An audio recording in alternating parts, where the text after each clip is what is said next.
Isabel Arroyo, abogada querellante por Martín Curich. Como abogadas querellantes consideramos que hoy día se cumple un ciclo muy importante en el cual se logró acreditar la responsabilidad penal de Carabineros de Chile, incluso de un general de Carabineros de Chile por distintos delitos de obstrucción a la justicia, también por falsedad, producto de la manipulación de pruebas para acusar y buscar la criminalización de integrantes del pueblo mapuche. Creemos que es una sentencia histórica, dado que llevamos más de 8 años en este proceso, que por primera vez logramos demostrar con prueba evidente, con una condena, la existencia de montajes en la Araucanía, en el Wallmapu, para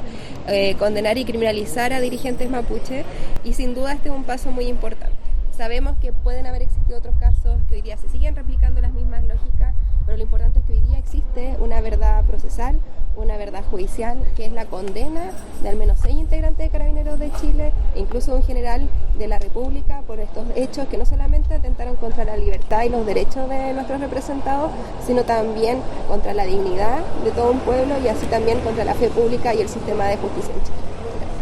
Sí, nos hemos comunicado con nuestro representado, él se mantiene muy conforme por estos hechos.